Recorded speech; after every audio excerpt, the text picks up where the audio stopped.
Assalamu alaikum students. Safir Hussain is back with another lecture for your subject Introduction to English Literature 2, and today we shall talk about the second element of English novel, which is character or characters. So let's begin. So how do we define a character? So a character is usually a person or an animal or a robot or any agent or anything who takes part in the action of the story, or something or someone which performs most of the action of the story would be termed as a character. So a character can be a person, it can be an animal, it can be a robot, it can be an object or a thing, it can be a supernatural character element, for example an angel or Satan or a devil, etc. So traditionally or in history, generally only humans were considered to be characters, and it was said that there is no story or there can be no fiction without a human character. But since World War II or since 1950s, objects or things were also considered as characters. For example, a table can be a character, or a leaf can be a character, or anything, any object can act as or can be presented as a character in a story. So characters usually refer to people or humans or animals or robots or supernatural things or general objects you would find in your everyday life. So these are characters. And if we move on to the types or kinds of characters, we have different bases of classification, or we have different categories of characters on the basis of different elements. So if we classify the characters on the basis of their importance or their role in a story, there are two kinds of characters. The first is the main characters or the major characters, and the second one would be small characters or minor characters. So the main characters are such characters who contribute the most to a story, or most of the action, most of the words, most of the thoughts, most of the feelings, most of the actions, etc. Everything is related to these characters, or the whole story revolves around these characters. So if you find a character who is described in detail in a story and most of the actions are performed by that character, then such characters would be termed as the main or major characters. So they are the major contributors in plot development of a story. The plot of a story is developed, it moves on, it gets forward because of these characters, because of their actions, because of their words, because of their thoughts and feelings, their dreams, etc. And if we talk about the major characters, there are two main kinds of major characters generally. The first one is the protagonist, and a protagonist is usually the main positive character of a story. For example, a hero or a heroine of a story would be termed as protagonist. And antagonist is the main negative character or the main evil character in a story, and antagonist is, in usual or everyday language, we name them as the villain of a story. And then we have minor characters, and minor characters do not perform much action in the story, and the story contains very little details about them, very little details about their actions, and very little detail about their words and their thoughts and feelings. and they therefore have very little contribution to the action of the story and to the plot of the story, because they do not say much, because they do not do much, so they have a very little role in the story. So they usually do the supporting roles in a story to fill in the complete story, to present a complete setting. Then we have further two kinds of characters on the basis of their character development. And character development is usually it refers to the development of a character, or the changes the character undergoes, or the changes that occur in the personality, or in the thoughts, in the feelings, in the awareness of a character. So these changes are termed as character development. So we have two kinds on the basis of the character development of a story. We either can have character development in a character, and we can have no character development in a character. So the first category is round or dynamic characters. The word dynamic usually refers to something changing. So the round or dynamic characters are usually the main characters, because they undergo changes during the course of the novel or during the course of the story. So they would be different in the beginning of the story, and if we look at the same character at the end of the story, we would see certain or many changes in that character, changes in the understanding of that character, changes in the mentality or personality of that character, and we might also find changes in the circumstances of that character. In physically, the character may change. So such characters are termed as round or dynamic characters, who change from the beginning and to the end of the novel. Then we have flat or static characters, and static word refers to something which is still and which does not move. So usually the minor characters, they do not develop from the beginning to the end of the novel, and they remain static during the whole story. They do not change much. So generally, for example, if there is a story, and in that story there is a servant as well in a house, so we would not see many changes in that servant, or in the mentality of that servant, or in the circumstances of that servant, or in the ambitions and feelings and thoughts of that servant. He would be there to just to fill in the story. So such characters are termed as flat or static characters. Then we would discuss the what is characterization. Characterization is a term which is defined as the art of creating and describing characters in literature. So how does a writer or an author create a character, and how does he describe that character to the readers, and how does that author or that writer has presented or portrayed or delineated or painted a character in a story. So if we read a story or a novel, and we say that this character is a bad character, or this character is a positive character, so how do we distinguish, or how do we get that one character is bad and the other is good? Because of its description, because of his or her actions in the story. So this situation, this technique where the writer presents characters to us in certain ways, the writer describes the characters in detail, and he creates a complete character in front of us in the form of the story. This skill and this phenomenon is termed as characterization, the art of creating and describing characters.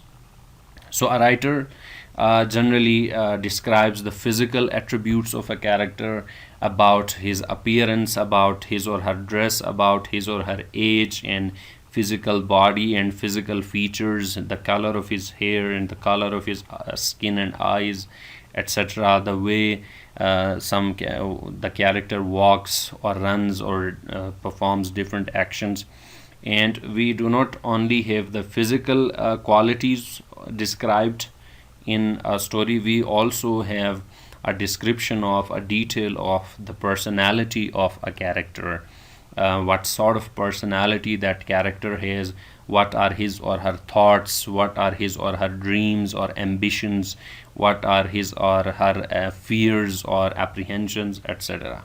So we have a proper detail and description of not only the apparent or physical qualities of a character, but also the hidden, the inner, or the characteristics or the personality of a character, and the way characters act or do things, the way they speak and say words, the way they think and feel, etc.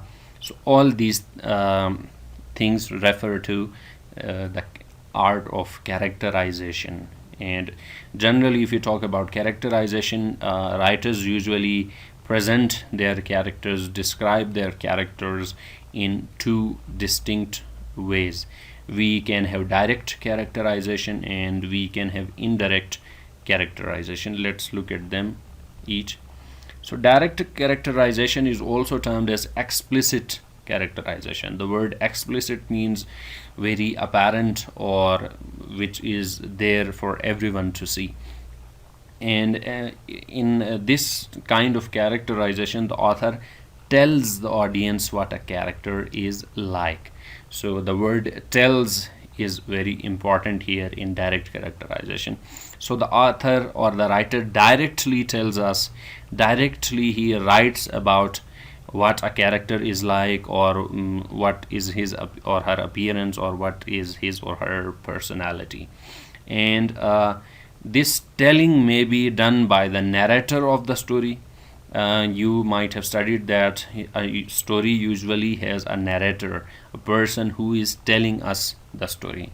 Obviously, the writer has written the story, but the writer may have used a third person narrator in the story, or the writer may have used a first person narrator in the story where a person is narrating or telling his or her own story to us. So that person may be the one of the characters in the novel. So that character would be the narrator, whereas the writer is the author. So don't confuse between narrator and writer of a story. So the narrator may tell about the character, or any other character may tell us about some character, which would be referred to as direct characterization. For example, we have three little small examples here. The first example says, Bill was short and fat, and his bald spot was widening with every passing year. So you can see Bill is a character here, and he is described by the narrator directly, and he directly tells us that he was short and he was fat, and the hair on his head were getting less and less by every passing year, and the empty spot in his head was getting bigger and bigger with each and every passing year. So this is first example of direct characterization. Then we have the second example where she sad. So she is maybe one character in that story, and this character is telling us about another character whose name is Jane. So she says that Jane is a cruel person. So you can see that one character is describing another character directly. So and this she is describing the personality of this character. In the first example, we had the appearance or physical qualities of the character. Here in the second example, we have the mental qualities or the spiritual qualities or the personality of a character. And a character may describe his or her own qualities and features in a story, which would also be termed as direct characterization. For example, I looked in the mirror and saw how dark the circles under my green eyes had become. So this character is describing some facial features in his or her own face. So this is again an example of direct characterization. Then we have indirect characterization. It is also termed as implicit characterization. Implicit is something which is hidden, and this is hidden characterization, and in it the author shows the reader what the character is like. He or she does not tell us what the character is like, rather he or she, the author, shows us what the character is like. And how does an author show the characters about the readers about a character? The author would not directly tell us that this character was good or that was bad or this was fat or that was small. The author or the writer would show us that character's actions, that character's deeds, that character's thoughts, that character's words, and through those words and through those actions and deeds and feelings and thoughts, the reader would himself or herself understand something about that character's personality or that character's appearance. So the readers need to be active. So the readers have to extract meaning, infer meaning, guess the meaning from a character's words, from his or her thoughts, and from his or her actions. The writer would only present us their actions and thoughts and words, and it is up to the reader to decide or to get meaning from those words and those thoughts and those actions, and say that a character is like this or a character is like that. For example, the first example says, Bill sighed as he looked at the offer of a gym membership. He really should join, but just thinking about it made beads of sweat collect at the top of his bald spot. So the same person, Bill, has been described indirectly here, that Bill sighed as he looked at the offer of a gym membership. He looked at an offer of a gym membership and he sighed. He was feeling sad about it. So you can see that the meaning that he was feeling sad about it is derived or is extracted by us or by me here in this example. The writer has not said here that he was feeling sad. He has presented an action of the character, and we have got a meaning from it.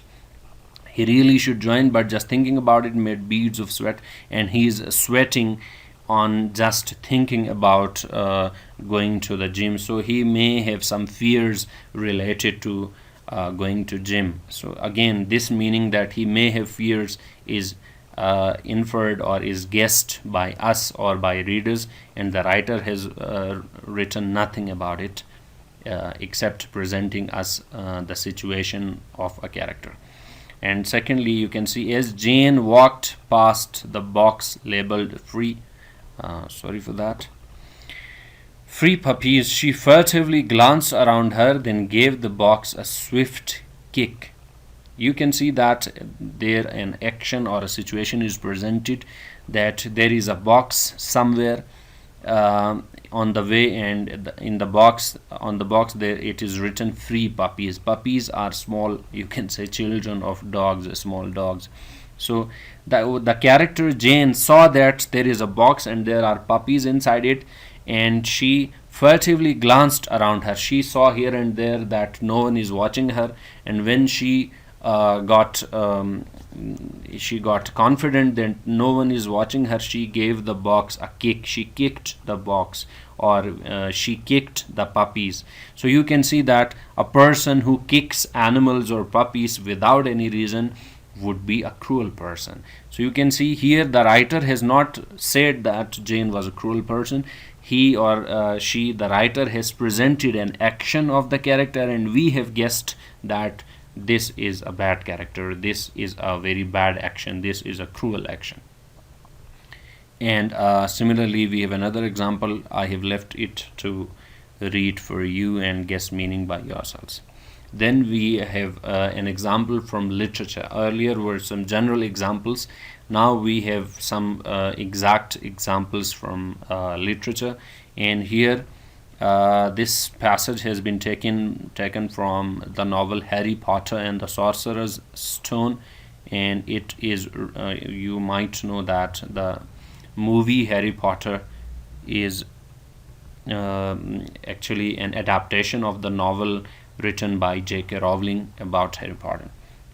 And you can see perhaps it had something to do with living in a dark cupboard, but Harry had always been small and skinny for his age. He looked even smaller and skinnier than really was, because all he had to wear were old clothes of Dudley's, and Dudley was about 4 times bigger than he was.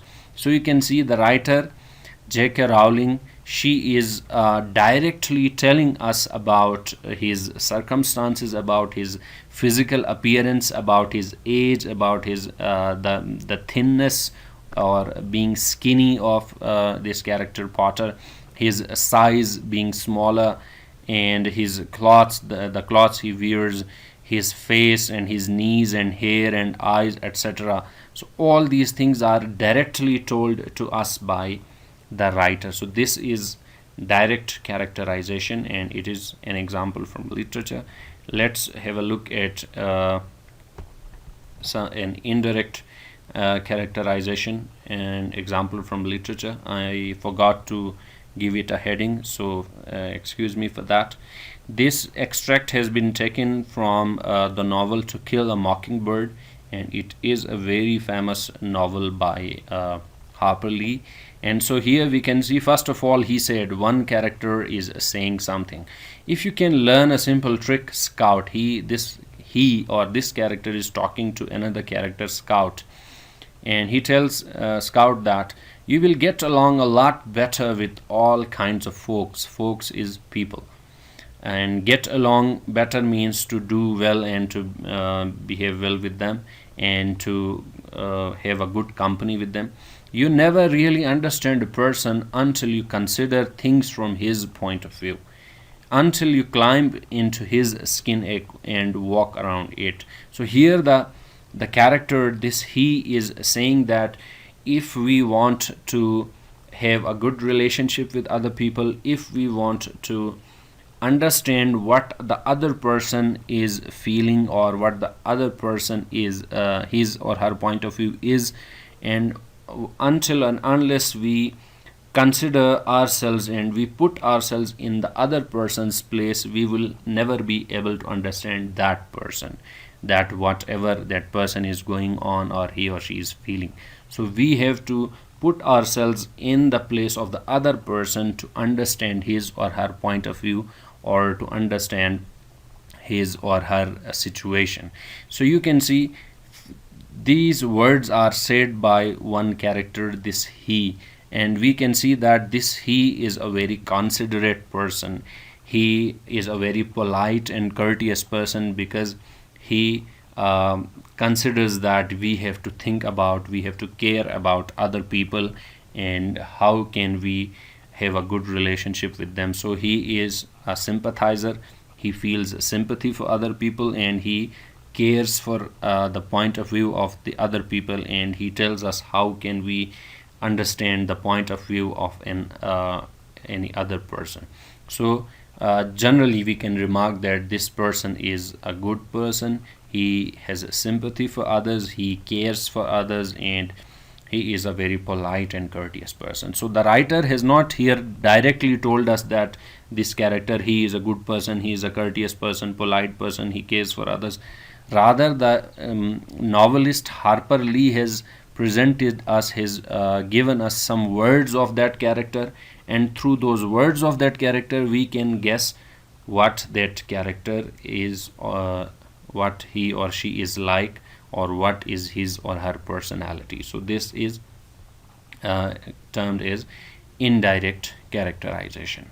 So this is it for characters. Inshallah, you will study other material I have been uploading, and if you have questions, you can ask me using all the means you have. Thank you very much.